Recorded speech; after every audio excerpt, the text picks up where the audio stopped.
The content of this podcast is based on medical fact and evidence-based practice from credible authoritative sources, but is not a substitute for your institution's policies, procedures, common sense, or good judgment. The views and opinions are those of Eric Bauer and FlightBridgeED in their entirety. This is the FlightBridgeED Podcast, critical care and emergency medicine education for nurses and paramedics. Here's your host, Eric Bauer. Hey everybody, Eric back with you. For those of you that have been with us from the start, you know that we primarily always put out medical critical care podcast and we teach, and I think that's the foundation for the podcast. Today I'm going to do something a little bit different. I just got back from a conference on Sunday. I had flown into Billings, Montana, and actually drove down to Gillette, Wyoming, and I attended and spoke at a conference called EMS University, a very, very good conference. And I did multiple talks on education, but I also did a keynote speech that, thank goodness, was received well. And I got a lot of feedback and was encouraged by many people to put this into podcast form. So I'm going to record this. I'm going to name it something a little bit different and kind of change it up a little bit to kind of match what we do as far as here at FlightBridgeED. I really, really hope you enjoy it. Again, I want to welcome you back to the show. If you're a frequent listener, we really thank you for partnering with us. We appreciate you subscribing. We've seen the subscribership just keep going up and up and up every day. We have, again, 40,000 plus downloads every 90 days. It goes up, it goes down. But, you know, the subscribership is much smaller. So what that's telling me is that we have thousands of people that listen to the podcast but aren't subscribing. So if you could subscribe, it really does help us out. It puts us at a higher rank on iTunes. You know, we've been very fortunate. We've hit, I think, number 6 in the world a few times. But we usually hover around that 20, 25 range. And, you know, the higher that rank is, the more people are going to be able to just immediately go into iTunes and it's going to be right there. And, you know, if this podcast has helped you out, I know I get a lot of emails every week. You know, if you could do that for me, that would be wonderful. For those of you that are new to the show, we welcome you. We encourage you again to subscribe. We thank you for the downloads. We thank you for taking the steps to broaden your knowledge in medicine and making FlightBridgeED and the FlightBridgeED podcast part of your weekly success routine.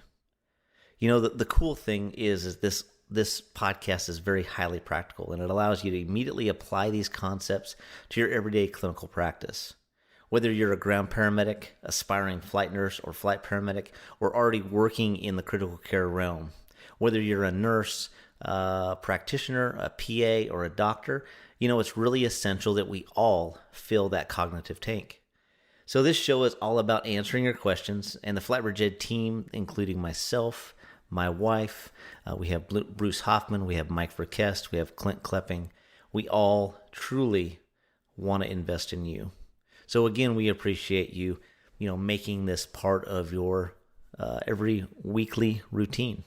I think it's important that when we jump into any talk, we kind of we reflect. And I've reflected quite a bit based on writing this lecture. But I also think it's really cool. You know, every lecture that we do, we want to teach you something. We want you to know information that's valuable that you can apply. So we're going to do a quick, maybe 2 or 3 minutes of Did You Knows. Now, these Did You Knows, I want you to know I found off Wikipedia. And we all know Wikipedia is the go-to source. It has credible sources. And so I really, really think that you need to write this stuff down. This is important stuff. The first one. Did you know it's illegal to drink a beer out of a bucket on a curb in St. Louis? Did you know that you'll be arrested and thrown in jail for doing that? I mean, who would make up a law such as that? Did you know that 2,500 left-handed people are killed each year while using products intended for right-handed people? You know, when I did this speech, I had everybody raise their hand. There was about 300 plus people in the room, and I think maybe 4 people were left-handed people. So you guys need to watch out. That's pretty dangerous stuff. Did you know that more people are killed from donkeys each year than die in aircraft crashes? You guys that live on the farm need to kind of be careful. Did you know women can't put on mascara without having their mouth open? Now, this right here, I actually had to ask my wife. I went in, watched her put on mascara, noticed she had her mouth open, and she flat out told me there was no possible way. So for you women out there that are listening, is this true? I want to hear it. I want you to send me some emails. Did you know that Russia didn't consider beer to be alcohol until 2011, that they actually considered it to be a soft drink, and that any person, kid, anybody could buy beer? I know a lot of you out there love beer, so you might want to move to Russia. Did you know that millions of trees are planted around the world from squirrels that bury their nuts and forget where they bury them each year? Poor squirrels. And lastly, did you know that there's a law in Wyoming that says that they can't take a picture of a rabbit between the months of January to April without a permit? Now, I asked this question, obviously, at this conference, and they were unaware. So these guys need to be careful. They don't want to be taking a picture of a rabbit. Did you know that the average middle-class adult will make $1.5 million in his or her lifetime? Think about that. How much money do we save? How much money do we blow? I'm sure we all do that. That's a lot of money. Did you know that we make a living by what we get, but we make a life by what we give? That's a quote by Winston Churchill. Think about that. Did you know that we make a living by what we get, but we make a life by what we give? So what does that mean? How does that apply? The whole point of this podcast is to show you the value you have in your job, in your career. If you're at an ambulance service, if you're in a hospital, if you're at a base, you have value. We all have value. We all have something to give. So I ask you, how will you serve the world? How can you impact the world? And I think it's really, really easy for all of us to think that we're not relevant. I think I'm not relevant. I often think, am I getting across to people? Are people changing their practice? Are they doing things a little bit differently? And we have to remember that we all have a gift. We all have the ability to change somebody's life. And if each one of us would take somebody that we know, somebody maybe we work with that needs help, needs mentoring, and if we shared something, we can really have an impact. The big thing is that the effect we have on others is more valuable than any currency. We often measure, again, our success in life on the amount of money we make, our status in the community, our accomplishments. But, I can truly tell you, based on especially the last couple of years, that the effect you have on others is more valuable than any currency there is. And I think it really makes us reflect and understand that we all can make a difference in life. We can make a difference in other people's lives. And it's all in how you serve, having that servant mindset. What talents do you have? What talents do you have that can translate to helping others? And that's really, truly all we have to figure out. So I challenge you, we all need to find our greatness. Our greatness is relevant, and our greatness is ever-changing. Do we understand our potential? Do we understand our abilities? Do we understand our special gifts? This is something that every one of us needs to identify. Truly our greatness is relevant and can be world-changing if we constantly strive to find that greatness and share those gifts with the people around us. I'm a very, very patriotic person, and I'm a big sports fan. And I think we've grown up in an era where we've seen some of the greatest athletes to ever play the game. And Michael Jordan, for me, is obviously the greatest basketball player to ever live. And even though I think there's guys out there that are phenomenal, LeBron James, Kobe Bryant, I still think that it's not even close. But if you've ever listened to his speeches, if you've ever listened to his Hall of Fame induction speech, he had so many failures. He was actually cut from his high school varsity basketball team as a sophomore. and went on to become the greatest basketball player to ever live. But the thing that I found so moving about his Hall of Fame speech is that he had so many failures in his life, and he utilized those failures to drive him, to allow him to excel, to, obtain his goals. So I think the key is we have to find out what inspires us, and we have to dare to dream big. We can't give up. If you're out there and you're wanting to become a flight paramedic, a flight nurse, and you just see it as such a huge, lofty goal. And I get emails all the time where clinicians that's their dream. And maybe they just now got a job and they're just so excited. Those are big deals. And we have to realize that we just take one day at a time. We have to utilize any failures that we have in our life. We have to learn. We have to build on those failures. And we can really accomplish anything. Other things obviously inspire us. One thing I think that always inspires me is if I see a picture of the 9/11 memorial or the firefighters putting the flag up. To me, that's our generation's Pearl Harbor. That's something that I've been to Ground Zero 4 times, and I get very, very emotional every time I'm there because of the loss of life, and then the loss of life as far as is our brothers and sisters, right? Police, fire, paramedics. That's very, very moving to me. That inspires me to want to live the right way, to provide care the right way, to kind of honor their legacy. What about the soldiers that stand at the tomb of the unknown soldier? Whether there's a hurricane, whether there's a blizzard, whether it's below zero, there's always soldiers standing guard. And they take that very, very seriously. They're very dedicated. And we have thousands of nurses, paramedics, doctors, nurse practitioners, PAs out there that are dedicated. Volunteers, EMTs. They're highly dedicated. So what fuels them to be dedicated? Well, it's a love for something. It's a love for the job. The tomb of the unknown soldier, it's a love for their brothers. I think we often all could argue that it's not about the job we do. And I know there's military that probably see this, and I'm sure you all would agree but it's really truly at the end of the day about the person standing next to you, the person sitting next to you. That's what it's about. So the title of this talk is Find Out What Inspires You and Do It More. What inspires me, what inspires you could be 2 different things. The big thing that inspires me is to teach and to see that light bulb come on and to see people want to change. And our profession can only change if we all collectively bring our knowledge together. That's the basis of FOAM-Ed.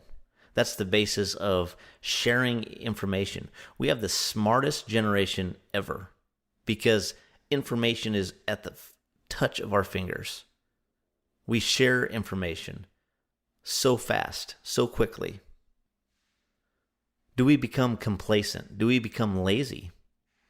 Well, I think that the answer to that is absolutely yes. We always can have down times. We can all have times where we get tired and we need a change. We have to remember that in everything we do in life, we have to fuel ourselves in some way. When we eat, we're fueling our hunger, right? When our car's empty, we have to put gasoline in it. We have to fulfill our need for love and companionship with friendship and relationships. So my question is, do you fill your cognitive tank? How do you get rid of that complacency? How do you get rid of that laziness? Think back to when you discovered the desire to become a nurse, a paramedic, a respiratory therapist, a doctor, whatever you are. What caused that spark? What moved you? What lit that fire in you where you wanted to work and obtain that? Why did you immerse yourself in your coursework? That desire is the respect for your career path. It's something that fueled you or triggered something in you early on. For me, I wanted to become a paramedic at 4 years old. When I first started watching Emergency and Johnny and Roy, My dad was a police officer. I mean, I absolutely wanted to be something like that. And I thought that was the coolest thing in the world, and I've never, ever lost that spark. That was a spark for me. So again, we have to fill our tank. In whatever way that is, we have to fill our tank. We have to understand that we're only as good as our collective knowledge, and we need to seek out anything we can to broaden our knowledge. This is a great quote. This is obviously not something I have written, but this has been on social media. This has been a kind of a mission statement for foam. If you want to know how we practiced medicine 5 years ago, read a textbook. If you want to know how to practice medicine 2 years ago, read a journal. If you want to know how we practice medicine now, go to a good conference. And if you want to know how we're going to practice medicine in the future, listen in the hallways and use foam. Free open access medical education. Listen to podcasts and read new research in journals. Again, I ask you, do you understand your significance? Many of us don't really realize the impact we currently have on our peers, on our friends, on the patients we treat. There's always people watching you. Our significance in our profession is truly in the interactions that we have with others. It's really profound. We each have a special something that is waiting to be apparent. It's waiting to manifest. Does your ability to see your own significance hinder us? Do we have an underlying self-esteem fear that hinders our growth, that hinders us from stepping out? You know, for me, I am a very introverted person. I'm very shy.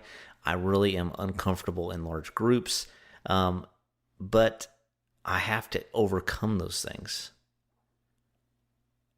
So I ask you, do you understand your significance? I want you to think about somebody in your life, somebody that you know, somebody at work, and I want you to think about reaching the unreachable. And reaching the unreachable is that person that is off in the corner, maybe very shy, maybe is a little awkward. I don't know. We all know people like that. But we need to be willing to invest in those people. We need to help them. We need to invest in their education. Help them with problem solving. Right? I think we're all, as clinicians, we gain insight on body language, on reading people. I think that's what makes us good clinicians. And so we need to be able to do that to the people around us, our peers, and realize maybe somebody is having a hard time. Maybe somebody's struggling. And take the time and invest in them. You know, truly the most precious gift you can give someone is the gift of your time and attention. So be willing to give that. This is a really great quote by Aristotle. We are what we repeatedly do. Excellence then is not an act, but a habit. So I think that's really profound when you think about us studying and constantly immersing ourselves in new content. You know, I was told early in my career that you're going to be the smartest you'll ever be right out of paramedic school. And, you know, I thought about that, and I refused to look at that as gold. I thought, no, that's not going to be me. I'm going to continue to strive. And I've said it on many podcasts. You know, if I could go back 20 years ago, I would go to medical school. It's funny the things that you understand now that I'm almost 43 years old. But just because I'm not going to go to medical school, that doesn't mean I can't strive for that type of knowledge. And I've always tried to do that. I may never reach that, but I'm going to continue to try. I did a blog post about a year and a half ago called Magnifying the Genius in Others. And I think that that's a profound statement. We all have a genius inside of us. And it takes that person next to you to maybe share their fears and just the communication aspect of we all have so much to share. And I think it's very, very important that we try to magnify that genius. You know, that's all about education. That's what an educator is. And even though you may not be a true educator as far as your job title, we all are educators. We all can teach. So we need to think about that. We need to change our mindset. It's all about a mindset. It's all about our understanding of what each of us can give. We have to understand that power is gained by sharing knowledge, not hoarding it. Again, think about this is the smartest generation we've ever seen. That's the whole basis of FOAM-Ed, is sharing knowledge, sharing things immediately when things come out.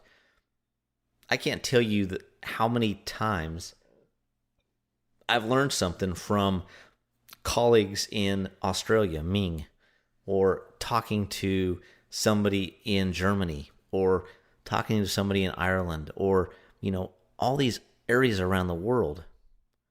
We live in a bubble and we think that, our area, our county, our state, the United States is the go-to for everything. And let me tell you, there are some amazing things that are happening, that they're doing a lot more around the world than we are here.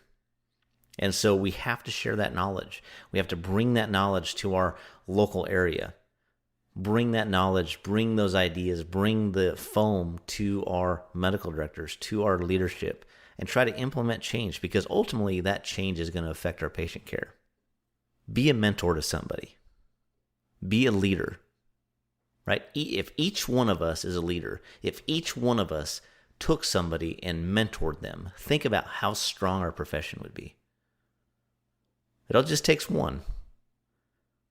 We have to understand that mentors are there for a reason. Mentors aren't always going to be your best friend. Mentors are going to be the people in your life that are going to challenge you 90% of the time and motivate you 10% of the time. Think about that. They're going to challenge you 90% of the time, but they're going to actually motivate you 10% of the time. That motivation has to come within. You have to be motivated already. That mentor is there to tell you when you're maybe not looking at something objectively, not showing humility. I've said it many times on podcasts that I have mentors in my life that have really, really helped me. And I wouldn't be where I'm at today without kind of stepping back, being objective, and letting them really help me change, right? You have to be willing to hear and listen and allow them to do what they're supposed to do. Do we understand the perspective?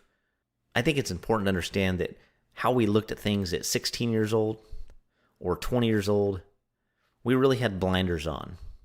And our perspective has changed the older we get. And I kind of always think about if you looked at a picture and that picture was completely blurry, but you had a small picture right in the center. And that picture in the center was very clear, right? We need to focus the attention on others, not yourself. I'm going to say that again. This is a profound thing. Focus the attention on others, not yourself.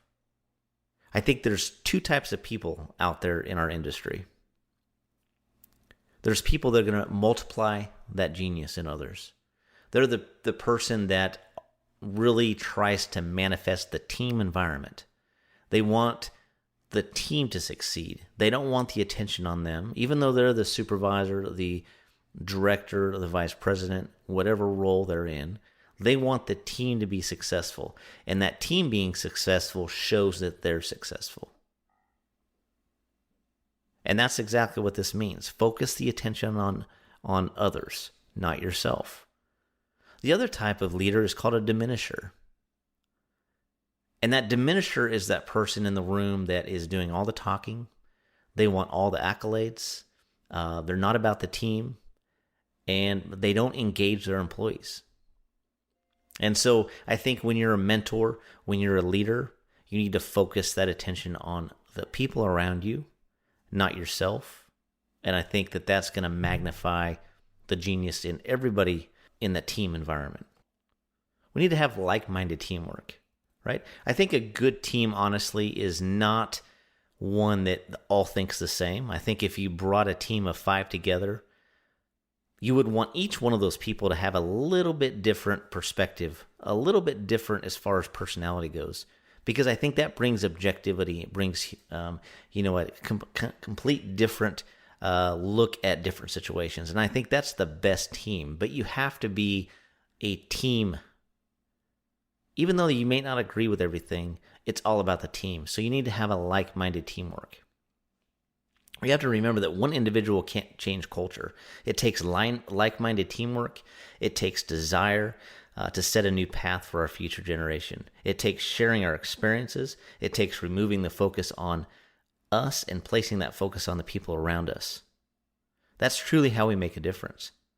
We need to stop diminishing the abilities of our peers and instead magnify the genius in others. And that's what's going to change the culture. That's what's going to change our generation. I love this quote by Abraham Lincoln. I'm a success today because I had a friend who believed in me and I didn't have the heart to let him down.